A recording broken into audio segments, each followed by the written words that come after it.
What's going on, everybody? Welcome to the channel. Today, we've got Batman issue number 7 by Matt Fraction.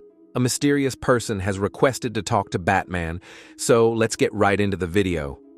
The story begins inside Arkham Towers.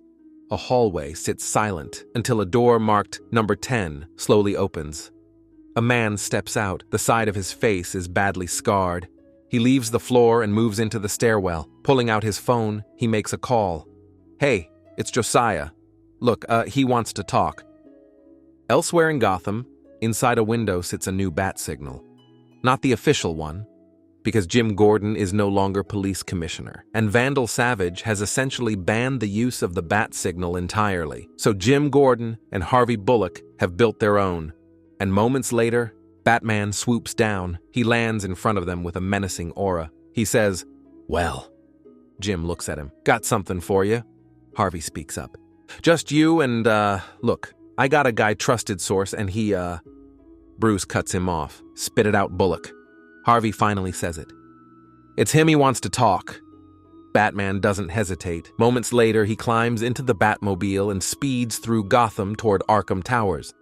Inside Arkham Towers, he is greeted by Dr. Anukika Zeller. She begins explaining the situation. The average brain uses less than 500 calories a day and generates around 12 watts of electricity.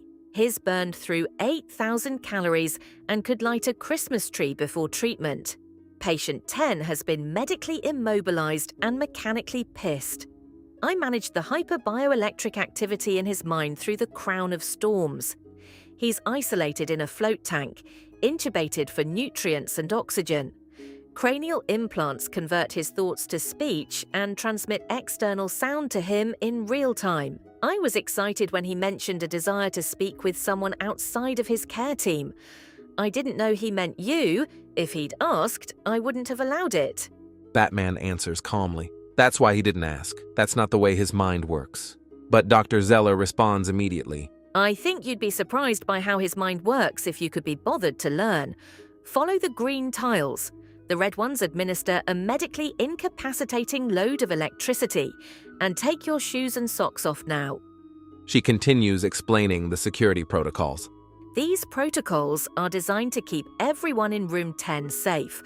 Us from him and him from us. If you deviate from a green tile, Zap wall sensors extend that boundary into 3D space. Your proximity to patient 10 will be controlled at all times. Any part of you leaves the path. Bruce interrupts. Then Zap. "I understand, Doctor." She continues anyway. I'll be right here the whole time watching and listening to everything.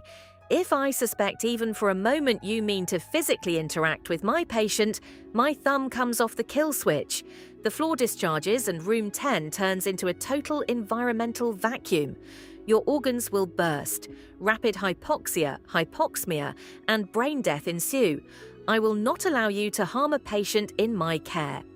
Batman answers, "I understand, Dr. Zeller. I'm ready."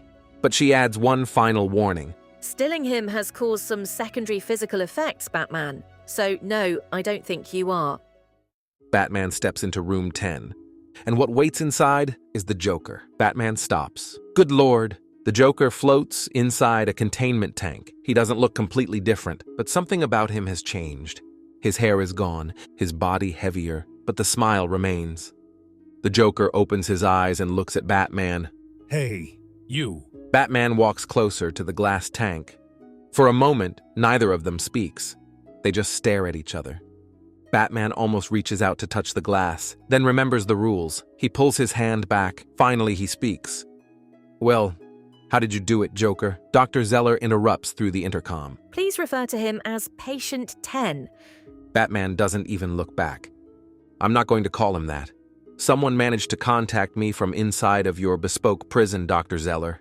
He's still the Joker." The Joker glances at the glass, then back to Batman. "I don't want to say." Batman responds coldly. "Your perfect Joker prison is already compromised, Doctor. He has people inside Arkham Towers. Suspend and secure everyone that's had access to floor 10 and room 10. Knowing him, that will be the person he wants you to find. There will be others that you won't. We're done here." Batman turns to leave, but the Joker stops him. "Wait, please. I'll tell you." His name is Josiah Jones. He's an orderly. He used to be a policeman. That was when we met. And then he wasn't a policeman anymore. A memory flashes. Joker spraying the man with chemicals. The scars, the transformation. The Joker continues. Josiah's training as an officer and the challenges faced in his own recovery made him an ideal hire. Dr. Zeller, please do not punish him for helping me. Maybe he came here to help others like him. Maybe this is the only place that would hire someone that looks as he does now. The world is capricious and cruel to the different. Or maybe Josiah was biding his time until I finally arrived, and he'd try to kill me. I don't know. Maybe Josiah didn't know himself. Rage can do strange things to the mind. Another memory surfaces. Josiah entering room 10 for the first time. Joker continues speaking. Whatever it was that brought him into room 10 vanished when he saw me. He comes by on his rounds some nights, and we talk. I asked him to reach out to some of our mutual acquaintances to contact you, and now here you are. Batman stops walking, slowly turning back. Joker continues. Anyway, I think that's how it happened. It's hard to tell sometimes. Batman stares at him, anger rising. Is that the gag, Joker? You can't remember all the horrible things you've done anymore. That monster was someone else from some other life. The Joker looks him directly in the eyes. On the contrary, Batman, I remember. The device on his head begins to glow red, and suddenly, a flood of memories. Every moment, every crime, every encounter. Batman and Joker's entire history flashes across the page. The Joker continues quietly. I remember everything. I can't tell them apart. Memories and dreams. And all my dreams are nightmares. I can't explain what gifts Dr. Zeller and her remarkable device have been, what it feels like to have some sort of clarity of thought after all those years. Adrift on a relentlessly churning sea. She named it after the ocean of storms on the moon. Did she tell you that? Perhaps this is her story to tell. She's a remarkable person, Batman. I hope you get to know her. I know it was me. I know what I've done, what I am. I am monstrous and cruel and violent, and I am thankful to be contained. Batman lowers his gaze. The devil's back in his hole, the opening gambit at last. Joker blinks. I beg your pardon. Batman responds. You're all done with games and plans and traps now that Dr. Zier's miracle device has shown you the way. And since your treatment has been so successful, why not take the needles out of your spine? Maybe get the tubes out of you. Let you walk around a little bit. Come on, he's wasting my time. Clear a path to the door for me now. But Joker speaks again. You must never allow me to leave this container under any circumstances, even if I convince her. I know you will never be fooled. I asked to see you for 2 reasons. The second reason is a secret. Batman sighs. Great. Love secrets. What's the first? The Joker looks at him. This may be empathy. I'm unsure. I think you're lonely. I think you need a friend. Batman pauses. Huh? Do I now? The device glows brighter. I know I do. My ceaseless compulsions, monomania, megalomania, the obsessive drive to control and manipulate every detail of every day. It was exhausting. You were the only one that saw the effort. You're the only one that ever understood. Maybe I was the only one that ever understood you, too. Do you know what I remember feeling most of all before I came to reside here?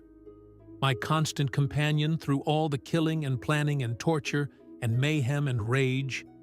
Lonely Batman, endlessly, ceaselessly lonely. Batman answers. I'm alone, Joker, not lonely. 2 different things. I can tell the difference. Joker nods slowly. Yes, of course. I used to tell myself the same thing. Dr. Zeller interrupts. All right, gentlemen, we should end our time together here. I'm activating the egress path now, Batman. Mind your, cape. It looks like it gets pretty swooshy, and the spatial monitors are unforgiving. Batman begins to leave, but Joker speaks again. Dr. Zeller, A favor. I'm listening. I really did have 2 reasons for wishing to speak with him today. And I can tell him the secret one, but I can't tell you. Dr. Zeller hesitates. I'm your therapist unless you're going to harm anyone or yourself. Yes, doctor, I understand. Doctor-patient confidentiality.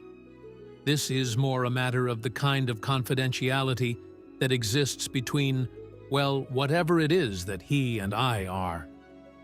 Dr. Zeller sighs. Why do I feel like I'm being manipulated? Because I'm trying to manipulate you into giving me something I want. Of course, you don't have to stop watching, but I need you to promise to stop listening only for a moment. She hesitates, then presses the button. 30 seconds. Don't stutter. The room goes silent. Batman taps an imaginary watch. Tick-tock. The Joker speaks. You were correct. Of course, I hear all kinds of things from all of Gotham's darkest places. I couldn't ignore them if I tried. And I've heard something dangerous is in the offing. Batman replies. And... Joker continues. I cannot ascertain anything more than the faintest hint of its existence, but it remains beyond my reach. That alone makes it interesting to me. Batman shrugs. Something dangerous is happening in Gotham City. Great tip, patient 10. Good night. He turns to leave, but Joker calls out one last time. Someone's coming to kill you. I don't know who, and I can't stop it. Batman keeps walking. I'm Batman. People try to kill me all the time. You've discovered it's Tuesday. The Joker's voice echoes through the room. No, you don't understand. Someone's coming to kill you, Bruce.